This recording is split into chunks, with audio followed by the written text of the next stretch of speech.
सोचिए, अमेरिका में नौकरी का सपना देखने वाले लाखों भारतीय इंजीनियर, आईटी प्रोफेशनल और छात्र अब सिर्फ वीजा पाने के लिए हर साल 88 लाख रुपए चुकाएंगे।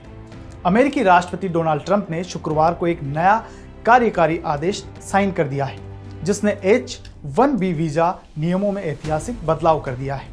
अब किसी भी नए आवेदन के लिए $1 लाख, करीब 88 लाख रुपए सालाना की फीस देनी होगी।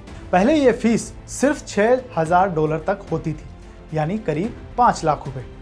H-1B वीजा उन्हीं विदेशी पेशेवरों को मिलता है जो अमेरिका में आईटी इंजीनियरिंग और हाई स्किल नौकरियों में काम करना चाहते हैं। हर साल लगभग 85,000 वीजा लॉटरी सिस्टम के जरिए दिए जाते हैं। हर साल जारी होने वाले H-1B वीजा का 70% भारतीयों को मिलता है। चीन दूसरे नंबर पर है, लेकिन उसका हिस्सा सिर्फ 11% है, यानी यह नया नियम सबसे ज्यादा भारतीयों को प्रभावित करेगा। भारतीयों से दो सबसे बड़े समूह H-1B वीजा पर निर्भर हैं। पहला, भारतीय आईटी कंपनियों के कर्मचारी जो अमेरिका में काम कर रहे होते हैं। दूसरा, भारतीय छात्र जो अमेरिका से मास्टर्स या पीएचडी कर चुके हैं और नौकरी करना चाहते हैं। बीबीसी की एक रिपोर्ट के मुताबिक 65% भारतीय H-1B धारक कंप्यूटर और आईटी सेक्टर में काम करते हैं।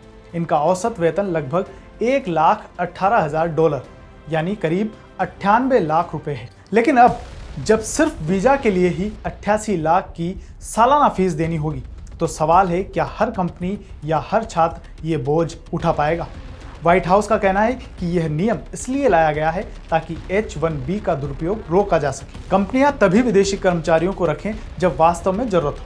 सरकार का मानना है कि सस्ते विदेशी मजदूरों के कारण अमेरिकी कर्मचारियों की नौकरियां प्रभावित हो रही थी। विशेषज्ञों का कहना है कि यह नियम उल्टा अमेरिका की अर्थव्यवस्था को नुकसान पहुंचा सकता है। टेक कंपनियां वैश्विक टैलेंट पर निर्भर है। भारत और चीन के कुशल श्रमिकों के बिना अमेरिका की सिलिकॉन वैली और आईटी इंडस्ट्री को झटका लग सकता है। कई भारतीय प्रोफेशनल और छात्र जो अमेरिका जाने का सपना देखते हैं, वे अब आर्थिक रूप से यह बोझ नहीं झेल पाएंगे। मौजूदा वीजा धारकों पर भी यह नियम लागू होगा।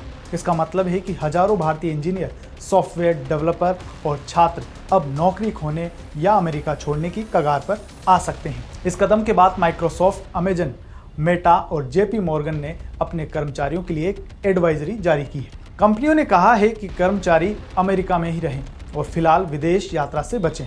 जो कर्मचारी अमेरिका से बाहर हैं, उन्हें 21 सितंबर की समय सीमा से पहले वापस लौटने की सलाह दी गई है। H-1B वीजा सिर्फ एक डॉक्यूमेंट नहीं था, ये लाखों भारतीयों के लिए अमेरिका में बसने का, अमेरिका में काम करने का सपना था।